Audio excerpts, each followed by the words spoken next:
Yeah. Welcome everybody. Welcome to the show. Yeah. It's a brand new turntable show with me, Johnny B, on the Turntable Show. It's the Turntable Show.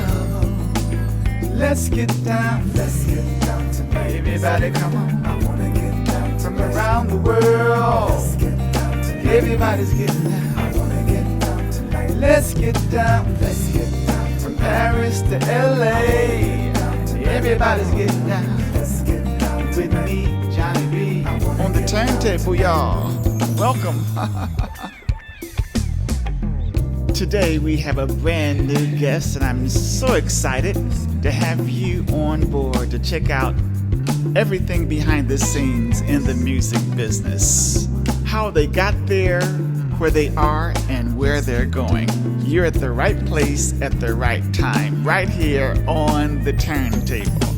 So sit back, relax, and enjoy some of your favorite artists in the music industry. This is the Turntable with your host, Johnny Britt. This is Cleveland's own Arsenio Hall, and you're listening to my day one homie, Johnny Britt, on the Turntable.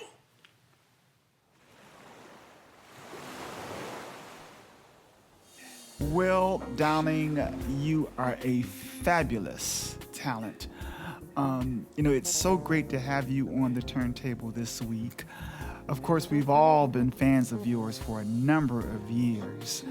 I got first turned on to you with the song I Try that you did by Angela Bofield when you were on Island Records. And my good friend Onaje Allen Gums, I believe, played piano on those sessions. Onaje, I met him while I was studying in Paris, France at the Conservatoire de Versailles. And he's just such an amazing trumpet player. I was over there just getting my jazz thing together, my classical chops together on the trumpet. And I would go see everybody, all the Americans that would come to Paris. I would go check them out. In this one particular concert, I went to see the great trumpet player, Woody Shaw. And in his band, man, he had Onaje Allen Gums on piano, Carter Jefferson on tenor saxophone, Victor Lewis on drums. Man, them cats were burning. And needless to say, it changed my life forever. And Onaje and I became really, really good friends. And, one of my last shows in New York City, Onaje played with me. And it was so nice to have him in the band playing with me.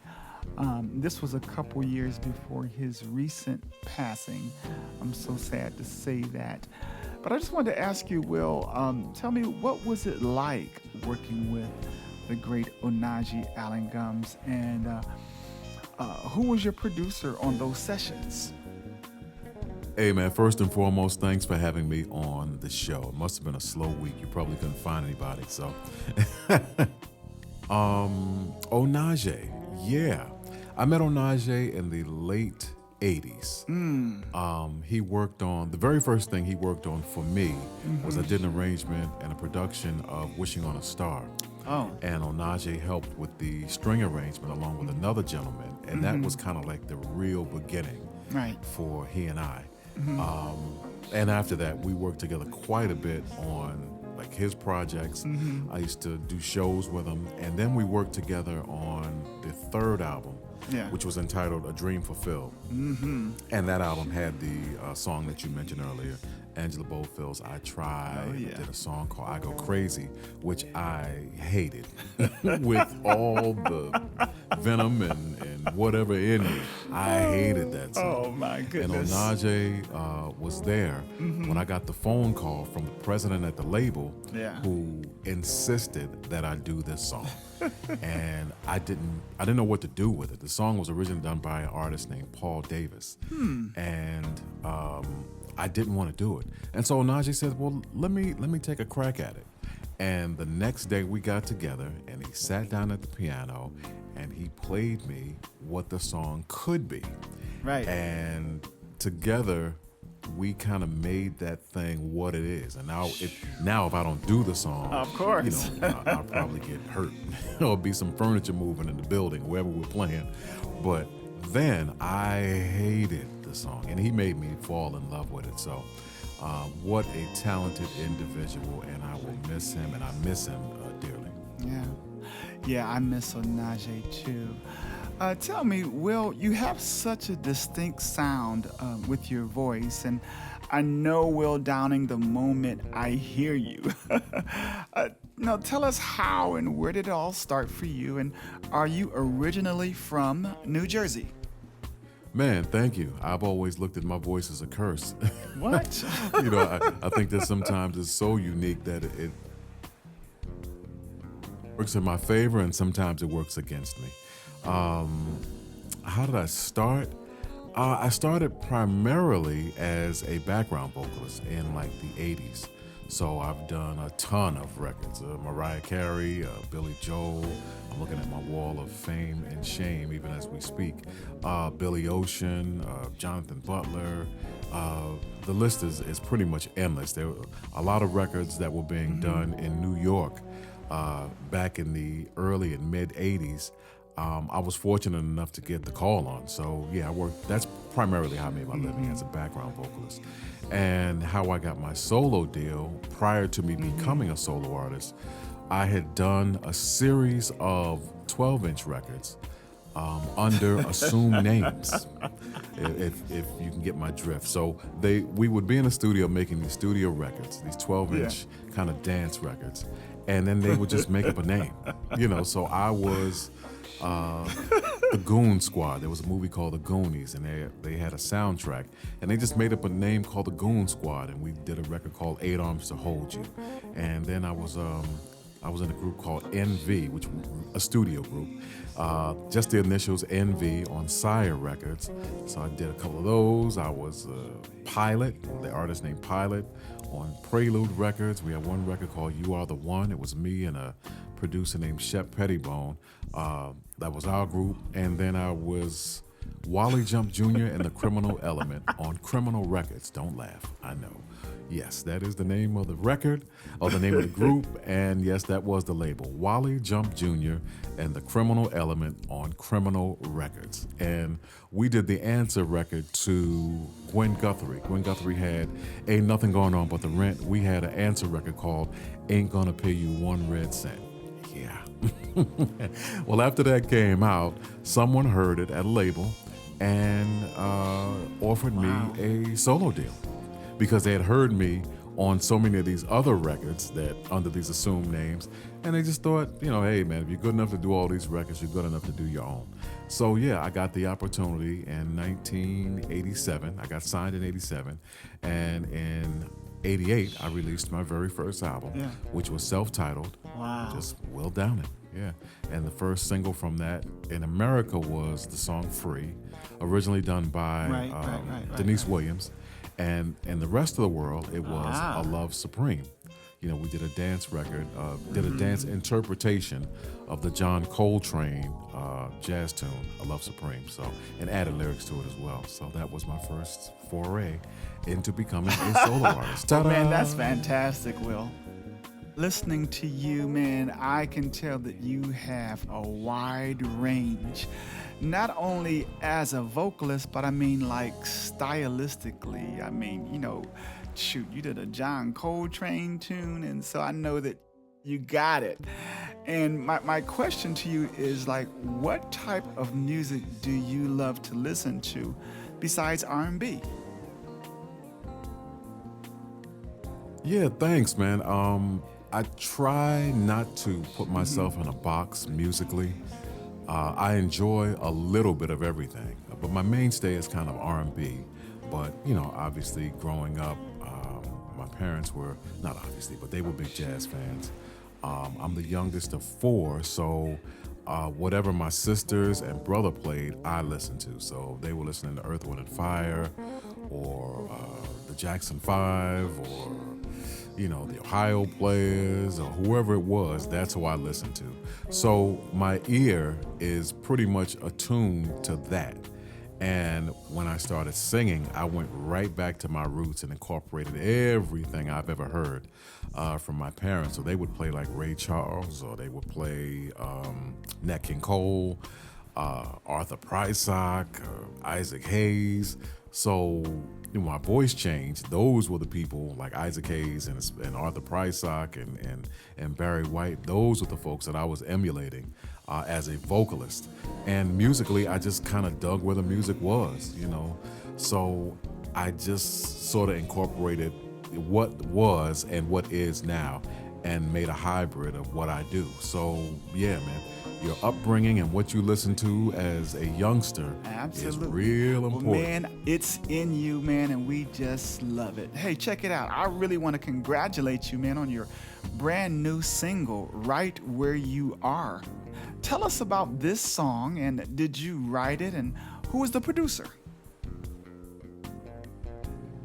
Man, thanks a lot, man. Yeah, I'm glad that the record did well. It's sort of a return to my roots with that song. It's kind of like an old school kind of house groove, which I kind of started my career off, much like A Love Supreme. And I just wanted to go back to that feel.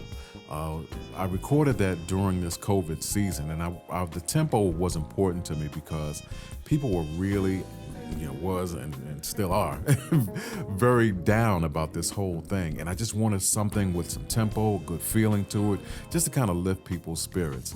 Oddly enough, there's a connection to the UK with this song because I was supposed to be in the UK performing. Oh, wow. And I got that telephone call saying, you can't go, things are shut down, shows are postponed. And okay, let me back it up. The initial phone call I got was from a friend of mine who lives in the UK. And they asked me, "Are you still coming?" I said, "What?" They said, "Are you still coming?" I said, "Of course I am. Why?" And they said, "Well, Howard Hewitt had called and postponed all of his shows in the UK." So immediately I picked up the telephone and I called Howard. So I'm like, "Hey, Howard, you know something I don't know?" And he said, "Man, I just don't feel comfortable, man, this COVID thing, man, I don't understand it, man. I don't want to get on a plane and go over there." And I said, "Okay, great." So I get on the telephone with them. I said, "Well, hey, man, I don't know what's going on, but, I'm coming." And then literally a week after that, I get the phone call saying, "Well, everything is shut down and everything is postponed." So now, to current day, the recording of Right Where You Are. What I did was I wrote the song in regards to people being upset about me not coming there. And so what I'm saying is, hey, listen, I want to be right where you are. Trust me. And there's a line in there that says, "No virus, no wind, no storm can keep me away from you." So what that means is I'm still coming. As soon as this thing is over and the things are lifted and we can travel and or at least perform in front of people again, I'm going to be there. I'm going to be right where you are. Man. So yeah, I produced that song and it was written by myself and my keyboard player, Mike Logan. So I'm glad people love it. So there you go, Right Where You Are. Well, it's a fantastic track, and my boy Mike Logan, we're boys from Chicago. When I lived in Chicago, man, we played with Gene Chandler.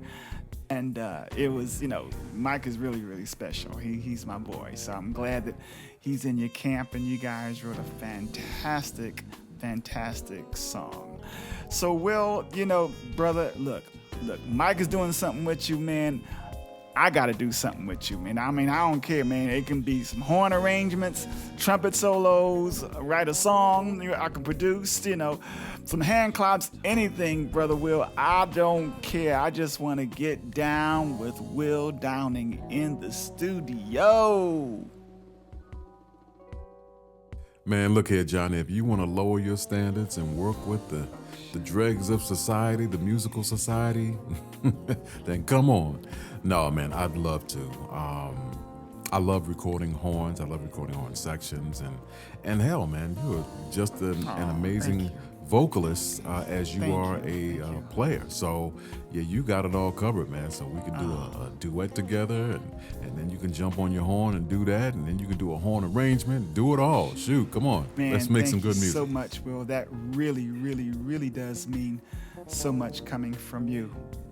And I really love asking this question because so many of our listeners, they just want to hear what it's like from a real recording artist. And, the thing is, Will, you stood the test of time in this business for a number of years. And so what type of advice can you give to our listeners, aspiring singers that really want to pursue a career in the music business today?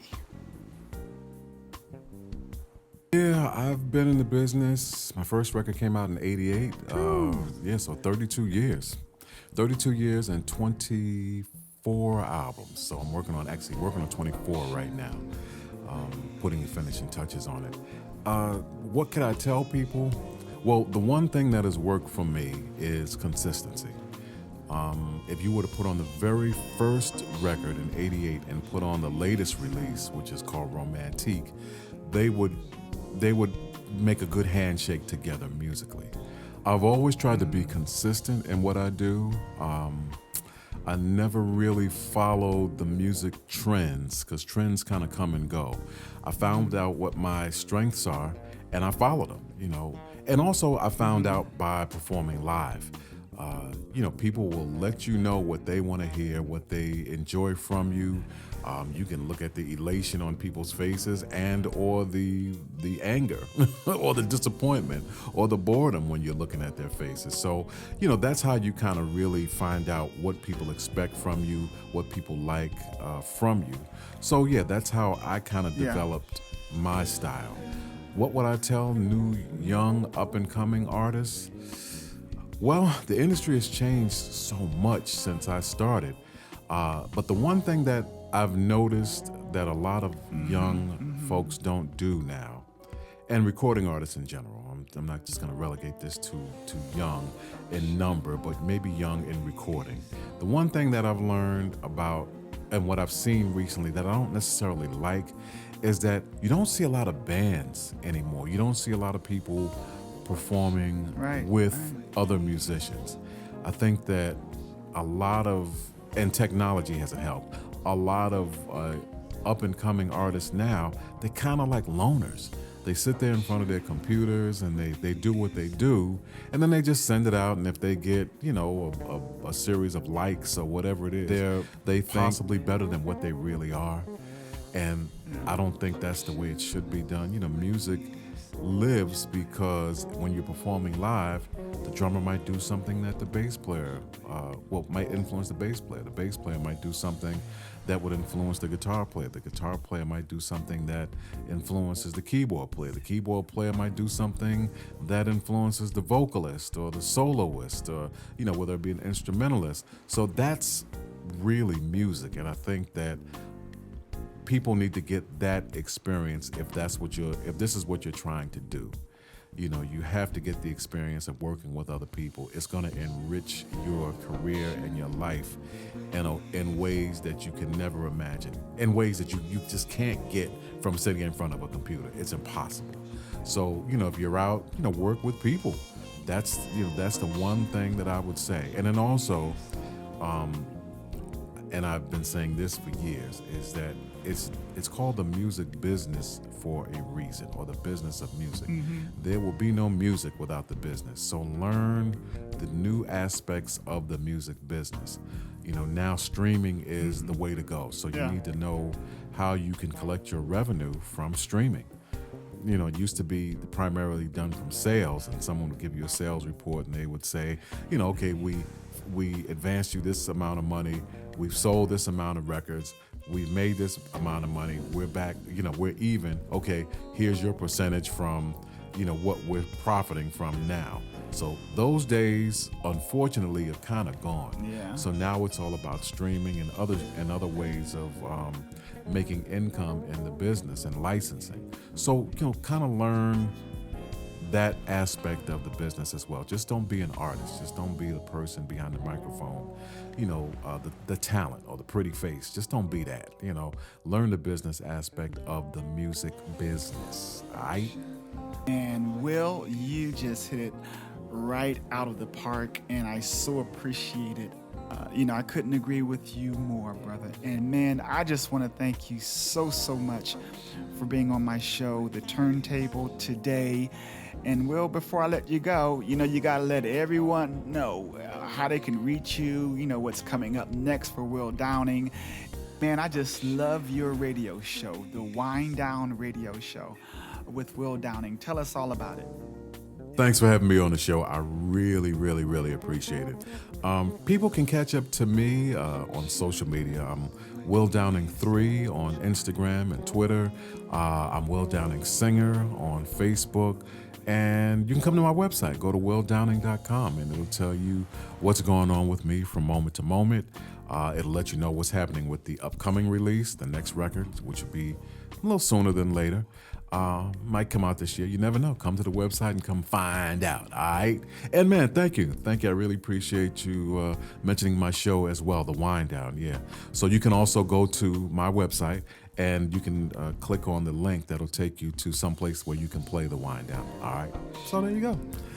Once again, I really appreciate you having me on the show, man. Good luck and God bless. You've been listening to The Turntable Show.